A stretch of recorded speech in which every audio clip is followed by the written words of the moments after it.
on me. Okay. Welcome back to On the Record. I'm here with Jocelyn Berard, who's with Global Knowledge. Yes. And you're going to talk about the, what? The power of influence in the workplace, actually.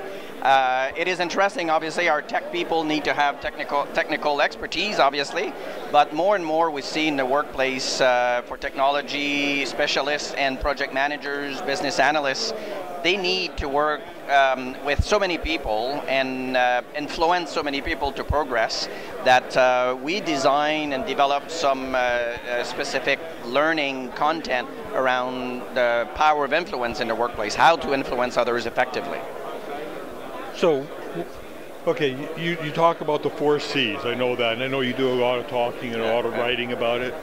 What are the 4 C's? Okay, so if you think about it, when you want to influence others, one of the things that is important is to have good communication. So we help people to say, when you communicate effectively with others, the non-verbal, the verbal, paraverbal, things like that. So the first C is about communication.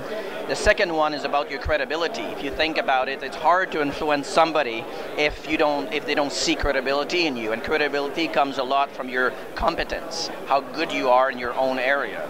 And the second thing, the third C is about your network, being connected, the C for connecting. And it's important to know who should you influence in your organization and who are they and how can you influence them. The notion of reciprocity, what can you do for them before you need them to help you? So that's how you can connect. And the fourth one is about consciousness. It means self-awareness. What are my strengths and development needs that I need to pay attention? And especially knowing the people that I want to influence, what's their style? What's critical for them? So, what are the business objective and what style do they have? Are they very detail-oriented or big picture? And be conscious of that. So those are 4 C's. And when we train people on that, they realize that they have a lot of assets and things they need to pay attention to.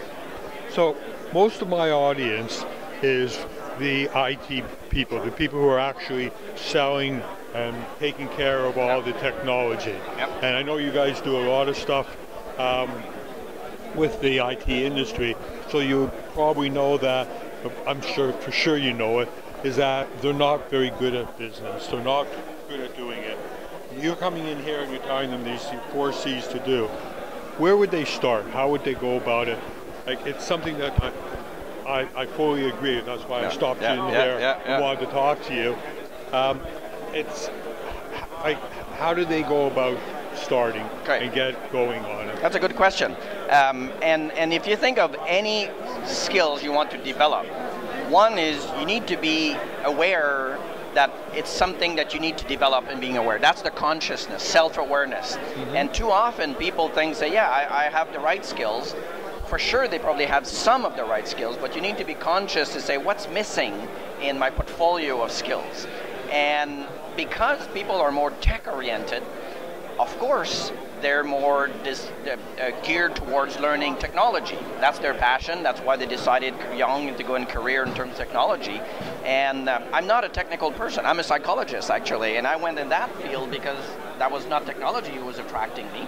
So we need to be conscious. So the first thing is to bring awareness to technology specialist people to say, be good in your technical environment expertise, but there's more to it. There's call it soft skills, people skills, and especially that one about influencing. There's no way somebody in an organization today, a specialist, can progress and realize their work just by themselves. They will have to work with others. They will have to influence others, a manager, a boss, a CIO, a CFO, a director of finance, somebody else.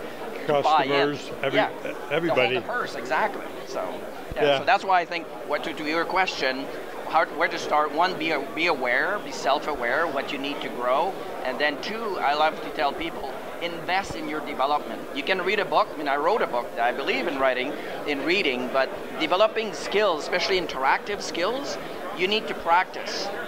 I love the analogy to say, you can watch a video on how to swim, but jump in the deep end, you'll see it's a bit different. So you can watch a video or read a book, but you need to practice on those interactive skills and then really apply at work.